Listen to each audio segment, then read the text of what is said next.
So the first mistake, I think, from what I've learnt from you already today, my immediate thing is normally tin foil, bit of lime juice, bit of herbs, put back in the tin foil, stick it in the barbecue. But from what you've been telling me, that's the wrong thing to do? No, it's not the wrong thing to do, but you might as well do that in the oven indoors, really. True. It's not going to get any, you know, it's going to cook nicely.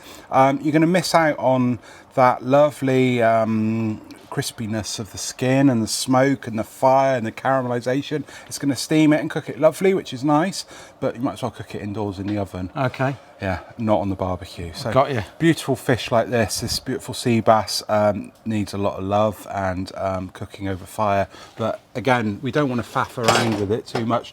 Simplicity is the key with any barbecue. Through the backbone like that. Just to hold it so it doesn't And this is a nice V-shaped thing, so it's going to hold that on beautifully. Without rolling around. You do have to be a bit careful with these because they've got very sharp spines on the top. Yeah. So will they just fall off in the cooking? No, you take them off after. Yeah. But push it through. There we go, like that. How simple is that? Yeah, got it.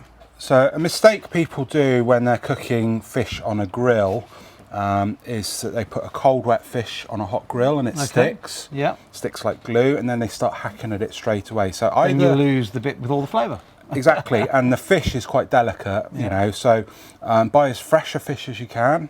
This one's super fresh, just landed yesterday. But if you're cooking on a grill, and we're not going to do that today, but if you're cooking on a grill where it's touching something, then allow the skin to dry out in a fridge overnight. And a drier skin won't stick as well. Maybe a little bit of olive oil just rubbed onto the surface, bit of sea salt. That's all going to help, you know, something like a salmon fillet. It won't stick then as well. The other way is what we're going to do, where this isn't even going to touch a grill. This is just going to cook over, and we can turn like that, and it's not even going to touch a grill. Brilliant. So it's not got anything to stick to. But if you're going to do that in the fridge overnight, because you're then going to touch the grill, don't wrap it up in anything. Just leave it like that. Yeah, because we need to see that heat. That skin just needs to crisp up lovely. Yeah. You could do this with mackerel, anything like that. A bit of salt in the cavity there. Just as the fish warms up, that salt will activate and just go into the cavity, and then take that over the grill. See, but it's completely, you can turn that and it's not going to flop around. And then what we're going to do is just rest that there. All I'm going to do is just pop a little bit of water into that pan in the side. Using the water to put the fire out. Put the fire out. That's just a little bit of fat from my last cook there, just in that side thing. So, yeah. So the nicest thing about this technique is that you're not touching anything, so that skin can crisp up, and we're not going to lose it.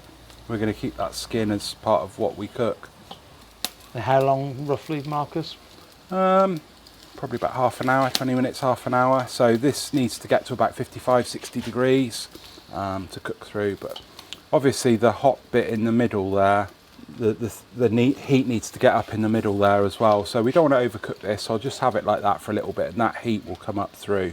This is called direct cooking. So indirect cooking is where we cook to the side and cook slowly, but the heat is directly below. You can do that with the lid on as well. So lid on cooking's great.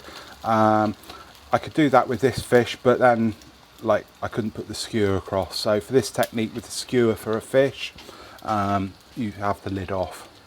But I could do like roast beef or chicken or turkey in the indirect zone, away from the heat with the lid on, and cook like an oven. Yeah. And you could do this on green egg, you could do this on Komodo Joe, you can do it on any barbecue. Any barbecue really, yeah. Can you see that? The skin just blisters up, and that's what we're looking for. So I do like, if I can, a nice tidy grill. And what this does, this is a charcoal basket, and it's like an aftermarket product. And what it does, it keeps the hot coals together like this. Bringing coals together maintains that intensity. Yeah, spreading them out, they lose their intensity. So I wanted a nice hot grill to cook this fish over, and that is the perfect heat coming off there. If I wanted to slow this down, I'd put the lid on and then control the air that gets to this, but those coals are getting all the air they need. So I'd say always give yourself an indirect side, a safe zone we call it, because that way if it starts flaring up, I mean we should be okay with fish, it's not too fatty, But if it does start flaring up for some reason, maybe mackerel or something, with a lot of fat in, then you can move it off to the side, just let things calm down a little bit, and then move it back over. So I'm just going to move that to the side a little bit. That side wants to flake off there.